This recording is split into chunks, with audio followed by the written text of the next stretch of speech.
jive. Wait, can I ask you a question? Yeah. With tree, I mean, if they're a brand new class, I mean, do you walk them through any part of it, or how So do you? most kids will know tree and then know downward facing dog.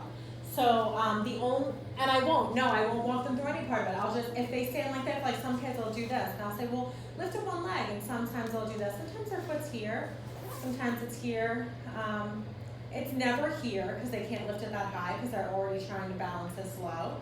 So it's never up here. So I never have to worry about like, oh, don't put your foot on your knee. Not at that age. No, so I don't. I just tell them to lift their leg up. Sometimes I'll lift it up and put it behind, but as long as they're balancing, I don't care. Mm-hmm. The alignment's not as important, so I tell them not to even worry about it. All right, so my thought is to skip the rest of the book and do a mock class, but it's up to you guys.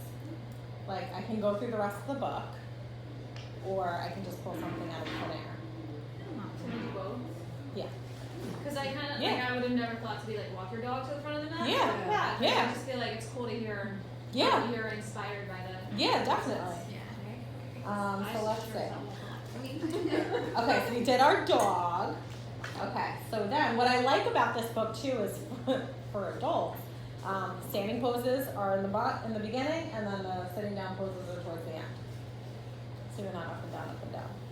All right, so Chang says his mom is an architect. Does anyone know what an architect is? No, but do you know what that shape is? So an architect is someone, like today I had someone who said helps people draw things, which in a sense, yeah. So we talked about like how they help them draw things for buildings and for houses. I said, let's be a triangle. And they're always, Miss Liz, how do you do that with your body? So we stand up, and we're gonna put our hands on our hips, and we're all gonna turn and face one way. Except Alicia and Melissa are gonna face the door, and yeah. And you're gonna take one foot and point it step it out towards the circle, and then turn your toes. So your toes are facing the circle, and take your arms out, and then you're gonna reach for the circle, reach as far as you can. Sometimes I help imaginers can. Reach as far as you can. Adults, I say, winning lotto numbers. And then put your hand on your leg and look way up at your thumb. If they're really little, I'll say hello to your thumb. And then you hear hello, thumb, and they really get into it. Or wave to the person next to you. Wave hi. And then all the way back up. Hands on your hips. Turn your toes. Hop your feet together, and then hop to the other side. And then we're going to take the same foot. We're going to step it out. We're going to turn our toes towards the circle. Reach our arms out. And then reach. Take your hand all the way back down. Reach your arms up. This time, just give me a thumbs up. And take a big breath in. And out. And then all the way back up. Hands on your knees. Hop your feet back together. Hop them back to the front. And you're just going to pedal them up because you'll like that. Sometimes I'll even say, like, oh, so, like, Lisa, did you see Linda? She looks just like a triangle. Lisa will come out and look, and then she can follow. And she's like, oh, yeah, she does. Because it is hard to visualize. So Anna says that her stepdad is a pilot. So Melissa, do you know what a pilot does? Flies planes? Yeah, today I got flies planes underwater. And I was like, well, let's hope that doesn't happen. Maybe So it's yeah, and I figured that's what it is. And it was, again, my godson, the kangaroo, that he's in his own land. He beats to the tune of his own. So sometimes my daddy's an airplane. So who can show me airplane poses? And it's okay if they don't. Most kids, if it's their first class, they don't know it. So I'll say we're gonna step 1 foot forward, take your arms out, stretch your arms out really, really far. See if you can pick the back leg up behind you. Most often comes up 1/2 inch. As the kids get older and they go into airplane, they'll reach it up further. If we're in a closed group like this, I might say, reach for your friend and see if they can help you balance. And then you would reach shoulders, yeah, and you would help, and they would help balance. And then I'll say, like, great job, let's try the other leg. And then they'll try the other foot, they'll reach for their friend, literally 1/2 inch it comes up. And then, yeah, it comes up like 1/2 inch. And then there'll be that fall to the ground, yeah. Some will fall to the ground.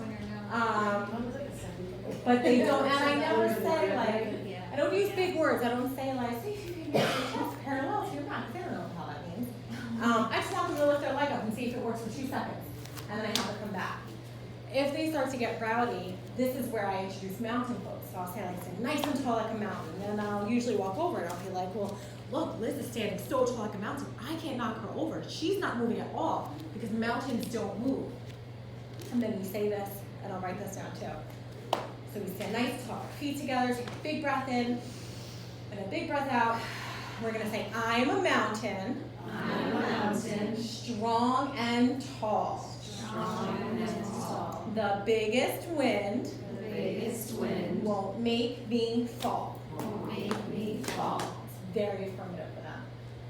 If you were like a bunch of girls, I'd be like, I can't hear you. And they'll say it louder and louder and louder because it's affirmative. Feels good to say it. Strong, tall, won't make me fall. So I'll introduce, that's usually where I just throw that one in there. Okay, Malaki says that his daddy's a builder. So sometimes my daddy's a bridge. No one ever knows what this is. If they do, they come right into a reverse table. So I tell them, have a seat on your yoga mat, bend your knees, and scoot your bottom really, really close to your feet. And then lay all the way back, and push your feet all the way down into your yoga mat, and lift your bottom up. Usually the bottom gets them. If I say butt, I hear tons of giggles for butt. But sometimes they don't get bottom, so I do have to say butt. And then I'll say like, oh, great job. Maybe you can lift your bottom even higher. Reach, reach, reach, reach, reach. And come all the way down. Give yourself a big hug. And come all the way up. This next one, all day long. I will do this with every age group all day long. Plow pose. So good for their back. So good for their core, especially sitting in a desk all day. So I'll say like, Emmy's dad is a farmer. So sometimes my daddy's a plow. Now make sure everything is clear behind you. Because we're going to do exactly what we do. So I tell them, scooch really far up to the top of your yoga mat. And then take your knees, bring them really, really close to your chest. Take your hands underneath your body, and we're going to rock all the way back. And then we're going to come all the way back up. And we're going to rock all the way back. And come all the way back up. And the next time you rock back, see if your feet can touch the mat behind you. The little kids will never go, I can't do that. The bigger kids will. And then come all the way back. And I say, wasn't that so much fun? In the bigger kids class, same thing. Just call it rock and roll. Rock up, we roll back. We rock up, we roll back. The little kids will never say, I can't do that. They might go, that's tricky, but they'll try it. This next one's my favorite too. Oh no, not this one. So Sita says that her mommy's a marine biologist. So sometimes my daddy's a fish. This book teaches a traditional fish pose. I don't teach a traditional fish pose because for this age group, I don't want them to put any pressure on their head, and I don't want them to move too far back to where they might like tweak something. And they don't look like a fish. This does not look like a fish to a 3, 4, and 5-year-old. No. You want to know what looks like a fish? We're going to lay on our belly. And we're going to stretch our arms out. I know. And then we're going to be noisy fish because fish make lots of noise when they swim. But then they get super, super quiet and they lift their elbows up. And they kick their feet and they don't let their elbows or their hands touch the mat. And they breathe. And out. And breathe. And out. And then they might swim like this. And they might bring their hands all the way behind their bodies. And then they might get so tired they need a little rest. T-Rex arm. Not quite a fit. Like a T-Rex. And then I tell them, because I know what pose is next, and then I'll say, like, stand on your knees. Because I know what pose is next. And then once they're standing on their knees, I make sure their knees are together. Because this is the age group where they come into that W that's really not good for them at all. Which Bella tells me when we do Virasana, she's like, not good. I'm like, no, that's W. We're not doing a W. It's a little different.